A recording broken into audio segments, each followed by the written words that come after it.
ini akan menjelaskan tentang mikrotik. Singkatan dari mikrotik itu adalah Mikrotik Certified Network Associated. Nah, di sini saya akan menjelaskan tentang Mikrotik Certified Network Associated. Apa sih mikrotik? Jadi, mikrotik merupakan sebuah teknologi sistem informasi berbasis perangkat lunak atau software berbasis Linux yang berfungsi untuk menjadikan komputer menjadi sebuah router jaringan. Akan tetapi, kita perlu ingat bahwa mikrotik dan router adalah dua hal yang berbeda. Perbedaan mikrotik dan router terlihat dalam bentuk fisiknya, di mana mikrotik adalah perangkat lunak atau software, sedangkan router adalah perangkat keras atau hardware. Nah, materi bab 1 yaitu ada 4 bagian. Itu yang pertama ada apa itu mikrotik, yang kedua tujuan pembelajaran terminal mikrotik, dan yang ketiga program sertifikasi, dan yang terakhir yang keempat terkait ujian dan dirjen A. Nah, di sini saya akan menjelaskan yang pertama yaitu apa itu mikrotik. Jadi, mikrotik adalah sistem operasi berbasis perangkat lunak atau software yang digunakan untuk mengubah suatu perangkat komputer menjadi sebuah router jaringan. Dengan adanya sistem operasi ini, seorang user dapat dengan mudah mengerjakan keperluan administrasi jaringan komputer seperti membuat sistem jaringan komputer skala kecil maupun besar.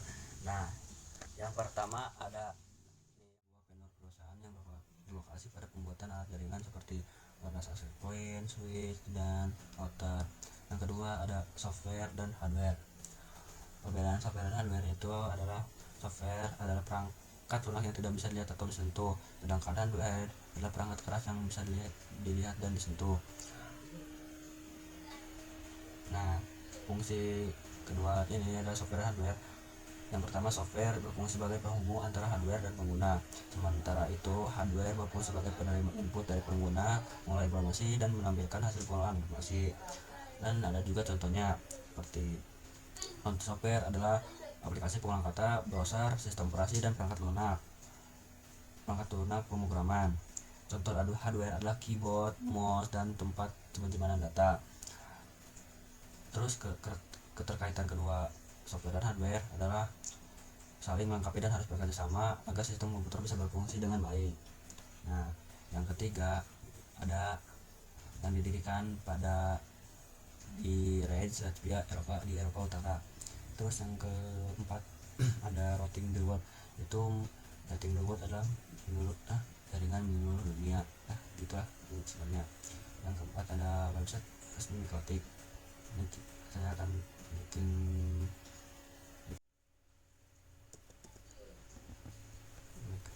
Nah, kita masuk ke dalam mikrotik.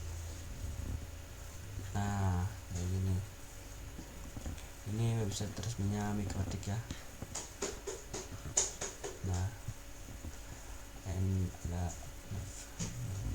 pokoknya sini.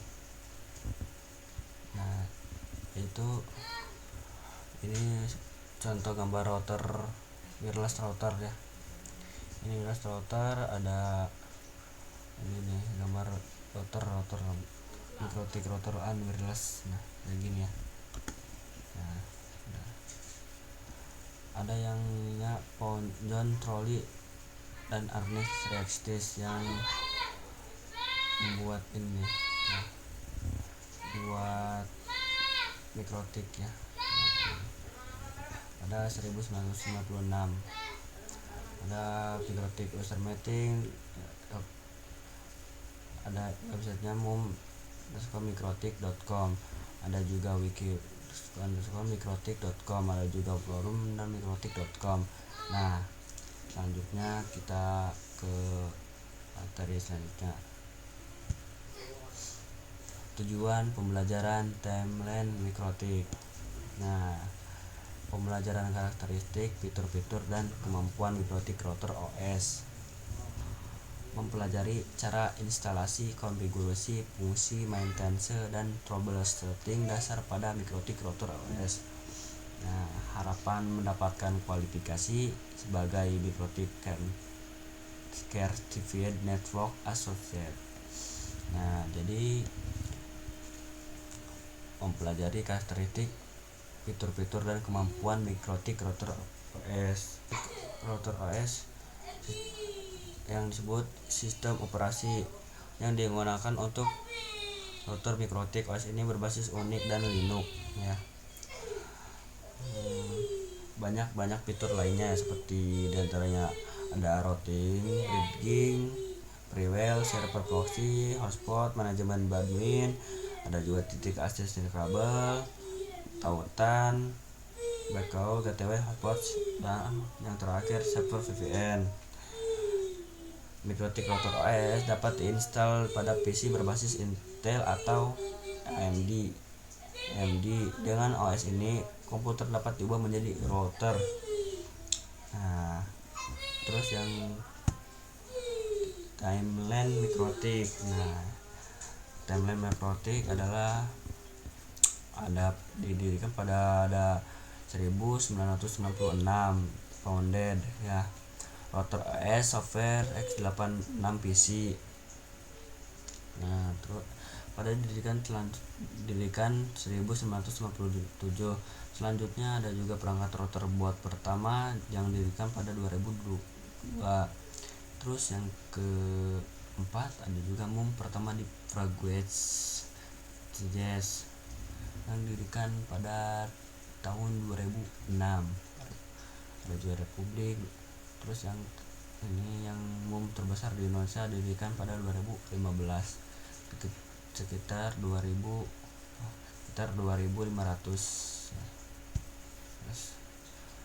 Nah, sertifikasi kalau belum lulus. Yang kedua, MTC maka belum bisa ikut ujian level engineer level berikutnya. Masa berlalu sertifikasi selama 3 tahun. Setelah itu bisa diperpanjang dengan cara ujian lagi. Jika sertifikasi expired, tetap bisa mengikuti sertifikasi next level. Ini ada beberapa jenis, diantaranya ada MTCNA, ada MTC3, MTCWE, MTCE, MTCUME, MTCIVN6 address, MTCINE engineer, MTCC, MTCASC. Nah, itu ada berapa? Ada 1 2 3 4 5. Ada 10 ya kah? Yes. Ada 10. Nah, untuk mendapatkan sertifikasi di level yang lebih tinggi, peserta harus terlebih dahulu memperoleh sertifikasi di level yang lebih rendah. Nah, sertifikasi mikro sertifikasi mikro dapat diikuti di Micro Training Center MTC Mikrotik Academy MA ya. Itu bila ada yang mau mengikuti itu ya, yang ke Mikrotik Academy MA. Oke. Next, selanjutnya terkait ujian MTCNA. Nah, ada beberapa tahap, ada 6, yaitu yang pertama ada untuk training dalam ujian MTCNA, peserta perlu terregistrasi di official web Mikrotik. Yang kedua, online test terdiri dari 25 soal dalam kurun waktu 1 jam. Yang ketiga, sistem penjawaban pilihan ganda. Nah, bisa sendiri, bisa banyak berdua, dan seterusnya. Tidak ada lab dan esai. Nah, soal setiap tes. Yang keempat, soal setiap tes random. Random ya guys, soal setiap tes nanti random ya, dengan bahasa pengantar ujian yaitu bahasa Inggris. Untuk menjawab soal-soal tersebut yaitu dengan bahasa pengantar ujian yaitu bahasa Inggris, berarti harus pakai bahasa Inggris ya. Yang kelima, passing grade 60% untuk nilai 50% sampai 59%. Bisa dilakukan tes ulang atau second class syarat untuk Mikrotik Academy Mikrotik. Yang terakhir ada konsultan trainer, nilai harus minimal 75% untuk associate level MTCNA dan engineer level. Nah, jadi terima kasih atas semuanya. Assalamualaikum warahmatullahi wabarakatuh.